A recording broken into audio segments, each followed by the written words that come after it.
All right, ladies and gentlemen. So, Daredevil Born Again season 2, the finale came out last week. So, it's been a week. So, I gave you guys because it's been 1 week since the season 2 finale dropped. You guys had plenty of time. You have one full week to watch not only just the finale but to binge watch all of season 2, which is available on which all of the episodes are available. It's out on Disney Plus. So you guys have plenty of time. So no excuses, no reasons as to why, because we are going to be diving into spoilers. Because it's been a week since the finale came out, we will be talking about spoilers. So if I think about anything spoiler related, you have been warned. All right. So this is going to be a breakdown of that. So yeah, like season 2 of Daredevil Born Again, ladies and gentlemen, I will say that this season is a huge step up from season 1. Season 1, okay, season 1 of Daredevil Born Again was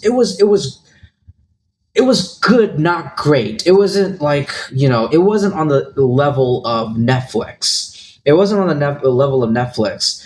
It was probably, in my opinion, Daredevil Born Again season 1 is probably my least favorite Daredevil, like, in general. Like, I'd rather watch season 2. I'd rather watch Netflix's Daredevil season 2 with Punisher, with the introduction of Punisher, John Berthel's Punisher, and Elodie Young's Elektra. That season 2 over season 1. Season 1 had a lot of things that they had to go through. It was I like it like it was I think it was supposed to be like season 1 was supposed to be like 18 episodes. Um, Charlie Cox and Vincent D'Onofrio were the only actors to come back as as the characters of Daredevil and Kingpin, and every other characters was like recast, or like it was going to be like a reboot. But then they decided, what, we're gonna start from scratch. It's going to be a continuation instead of being a reboot of the Daredevil like franchise. It's gonna be a continuation of the Netflix series, from the Netflix saga, and all the actors from the Netflix show, we're bringing them back. Like, we're bringing back Deborah Ann Woll as Karen Page. We're bringing the actress who played Vanessa from the Netflix show. We're bringing her back. We're bringing back everyone from the Netflix series over here to the new Disney Plus, Born Again series. And it had season 1 had a lot of issues and a lot of things that they had to juggle and to address.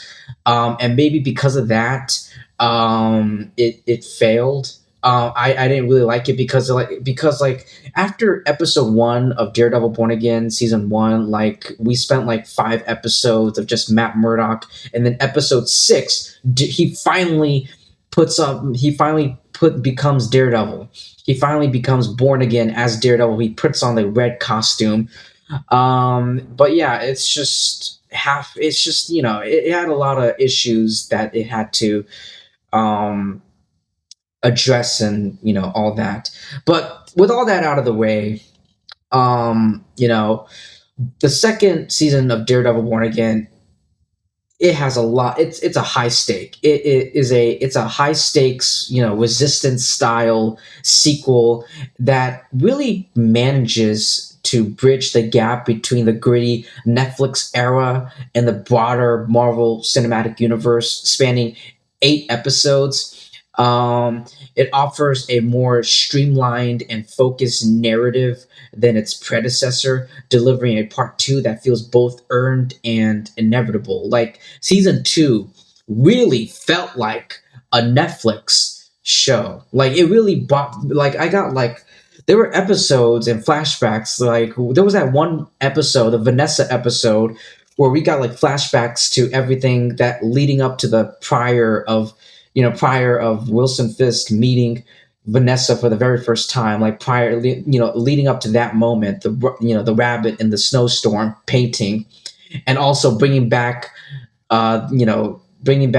Foggy Nelson and Wesley in that one, in the flashbacks. It was and the aspect ratio for that episode, for the Vanessa episode, like it shifted. Like it was like IMAX or something. It was like that Netflix tone, and it was great. It was great and innovative, and I loved it. And the character of Buck, like I didn't get, like when Buck was introduced in season one, I just see him as, I always saw Buck as Kingpin's, right hand, like his new Wesley. Like his new Wesley, just a henchman, just a regular henchman. But season two, holy shit, they gave us like a lot more like background to the character of Buck. And Daniel, like, oh my god, like I didn't like him. I didn't like the character of Buck. I'll be completely honest with you. I didn't like the character of Daniel in season one and a majority of season two. Like he just wants to be on Wilson Fisk, Kingpin's side. He'll do whatever it takes. He's a devoted, Wilson Fisk Kingpin fan. But like, man, the way his character went out was, I wasn't expecting it, and it made me like the character a lot. But yeah, I mean, the plot is pretty much a city under siege. This season two is set roughly 6 months after the first season. The story finds Matt Murdock, played by Charlie Cox, leading a revolutionary group of allies against Mayor Wilson Fisk, played by Vincent D'Onofrio, with vigilantes being hunted by Fisk's Anti-Vigilante Task Force. Murdock is forced to balance his legal principles with the necessity of rebellion. The stakes are personal and political, culminating in a series of explosive character deaths and a status quo shattering finale that leaves the hero in an unprecedented position. And by the way, that finale was like, we were all expecting it, and when it happened, I was like, yes, Luke Cage making a guest appearance in the finale. I'm like, dude, that was great. Like we're slowly, reforming and reuniting, bringing all the defenders back, through Jessica Jones. And we'll talk about Jessica Jones in a minute, but let's talk about like the standout performances. I mean, Charlie Cox and Vincent D'Onofrio, Charlie is Daredevil, Vincent is Kingpin, and they've really, embodied and really brought so much, energy, and through their performance and, their charm, their charisma, and all of it. It's, Charlie Cox has so much grit and, but, heart in the character of Daredevil. Meanwhile, like Vincent D'Onofrio brought so much, intimidation and fear through the character of Kingpin. And they really, I mean, they are those characters, since day one, like since the Netflix series. They really embody their own each characters. I mean, Charlie Cox and Vincent D'Onofrio, they are the central rivalry between those two remains the show's beating heart. D'Onofrio delivers his most human in that Vanessa episode, and therefore most dangerous. I mean, his portrayal of Fisk, yet especially following the tragic loss of Vanessa Fisk. Holy shit! Like I didn't expect Vincent D'Onofrio, like Wilson Fisk, to like break down and start crying over the death of his wife. Like that's just everything. But you know what? That's something I call evening the balance. Even in the balance, Vanessa was Wilson Fisk's North Star, and Julie Barnes was Bullseye's North Star. So in Bullseye's minds, like he's getting some payback, revenge. Call it even.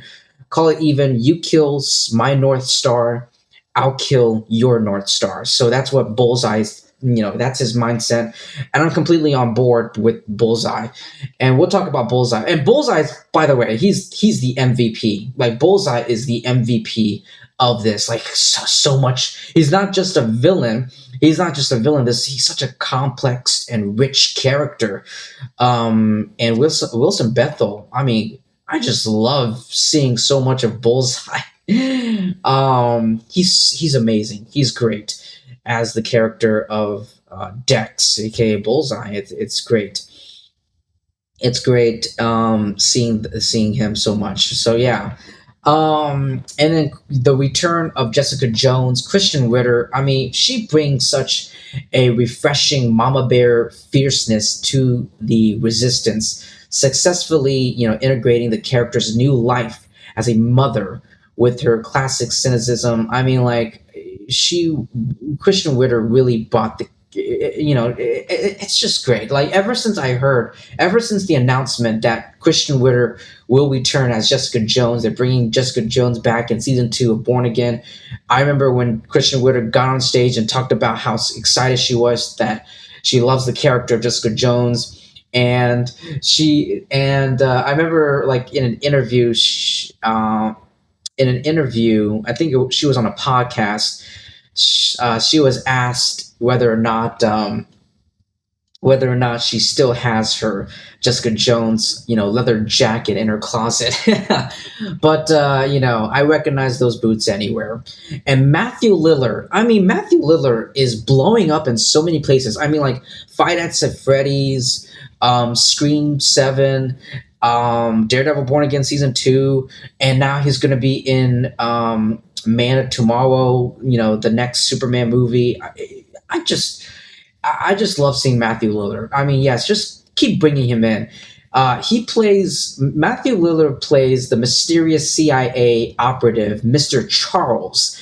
He really added a chilling, Cheshire cat energy to the political landscape, kind of, representing a level of power that even Fisk struggles to control. Like he's kind of like when I heard that Matthew Lillard has been cast and it is going to be in season 2 of Born Again, I was like, this is going to be like interesting and exciting. And then I heard like his character is going to be like a political rival, towards Wilson Fisk, Vincent D'Onofrio's Wilson Fisk. I mean, like, oh, I was like, there's going to be some tension between them, and I can't wait to see that.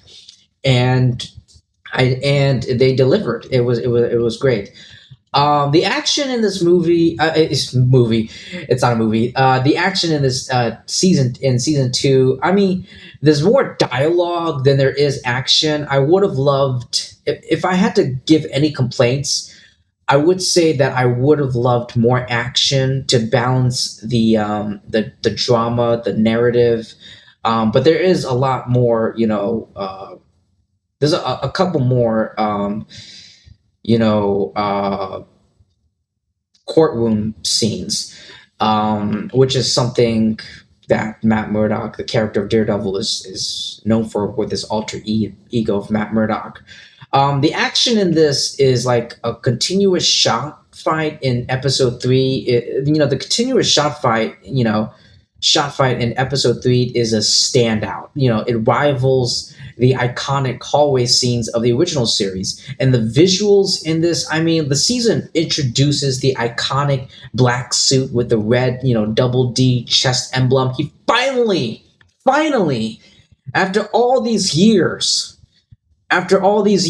Daredevil finally has the double D chest, symbol on his chest, and it's great. Like finally, we've waited all this long. It's 2026, and he finally has the chest emblem on. And it's great. It's great.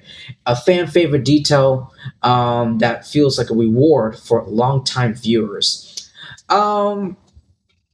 I will say this: with only 8 episodes, the showrunner, Dario avoids the mid-season sag often found in longer superhero dramas, which I do appreciate. Like I don't like I hate episodes. Don't you hate like seasons like of TV shows where there's like filler episodes? Like this episode has nothing to do with the bigger like main primary goal. It's just there because of they just needed an excuse to like fill the gaps. This season doesn't have it, and thank God.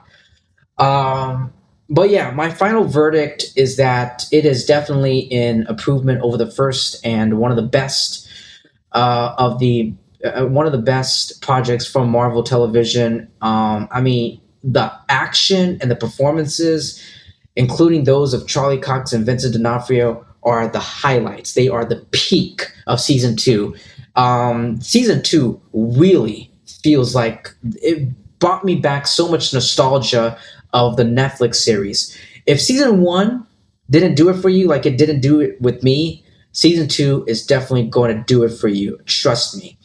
But yeah, the season it successfully transitions from a legal procedural into a mythological genre epic. You know, ending on a massive cliffhanger with the devil on cell block D in cell block D.